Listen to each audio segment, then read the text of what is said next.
You have to get used to change. And yeah, that's fucking annoying because it's really nice when things are really good and you can just stay in things being good, but literally life doesn't work like that. Like, I need you to think about this from a spiritual lens and perspective as well. Every single moment is a different moment. That means that the profound layout of life is change. It is experiencing change. We're going to talk about the raw human experience now and how at the core of it is change and how so much of our what's the word ability to not maintain peace is wrapped up in the fact that we're trying to hold on to things, hold on to moments, hold on with who we are right now, not embracing the new version of us that we're trying to step into. Little kids are amazing at dealing with change, right? Let's say, like, they're really upset with you one moment and then, like, they forgive you and then they're happy with you the next, right? They're really okay with changing into a person that's okay with you. Like, they're okay with just going on the flow that life is taking them on because they understand the fact that emotions change, our thoughts change. Like, that's the essence of who we are. It's the blueprint for life in a way.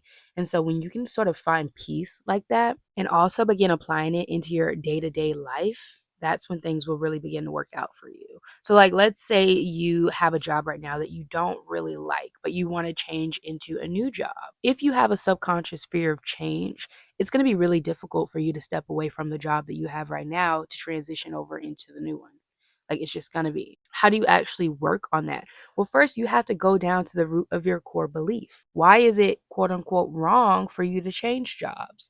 Because if you're stagnant in changing jobs or you're stagnant in not having the life that you want, you have to recognize and ask yourself, why do I feel stagnant in not having those things? Sometimes at the end of the day, these things that we want to do is to fulfill our greater sense of joy. It's to really just do what we love and enjoy it and to feel good. Everybody's chasing love. Everything that everybody is doing in one way or another is to love and to be loved.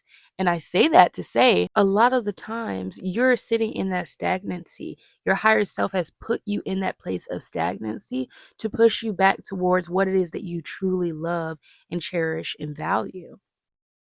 Don't think of the stagnancy as a negative thing that is simply there to torment you. It's to push you in the right direction of what it is that you truly want. The stagnancy is actually the method to the madness of not knowing what it is, if that makes any sense. They go hand in hand and they lie on the scale of polarity, knowing and not knowing what it is that you truly want to do. Understanding that concept then allows you to be able to transmute yourself from not knowing to knowing. Get to the bottom of it. What do you really love? And if you're sitting there saying, there's nothing that I've ever been passionate about in my entire life, what did you do before you knew that money existed? When you were 3, 4, 5 years old, what did you do? And even if you're the kind of person where you can't remember your childhood, what do you do now that feels so easy and so light and you don't even have to think about it because it comes to you so naturally and it genuinely makes you happy? Like, there has to be one thing that you've done like that once before because you can understand what I'm talking about. Like, you know that I just said something that truly brings you joy that you do. You know what that feels like because you've done it once before. Everyone has, because we're naturally born passionate and creative before life gets us, before all of the shit of life comes and takes a dump on us. But you can connect back to that. What is your true, true, true passion? And when you can connect back to that passion and really get to the bottom of it, you can then look at what you're doing now in your everyday life, the ways that you're disconnected from that passion, and instead of just scrapping all of them and saying, I don't want them anymore, and completely, upending your life, which you can do, there's nothing wrong with that. You can start to slowly implement that passion deeply and ingrain it into the things that you do in your everyday life. So let's say you do work a job that you're not passionate about and you can't change jobs just yet. How can you integrate your passions into that job, into the space where you do that job?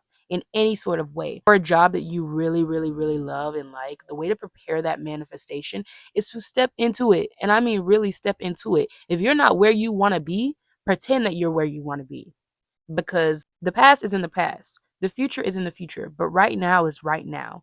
And even when you move into the future, you're going to be thinking of it as the right now. So all of the power lies in the right now because the only real moment is the now. And so if you can focus on right now, feeling what it is you want to feel in the future, you'll start feeling it right now, and then you'll be moved into the future. That's how manifestation works. But you freaking got this, man. You really do.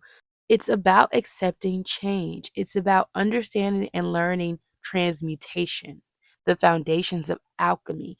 You can truly change your life with just your mind, because the mind is the perspective you have on life. It's your perspective of your own experience. And when you understand that you are the pirate and the captain of the ship, you're steering the wheel, that's when life gets really fun.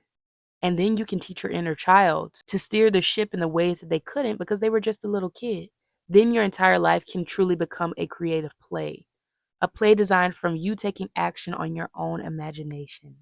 I love you. You got this. Let's fucking go.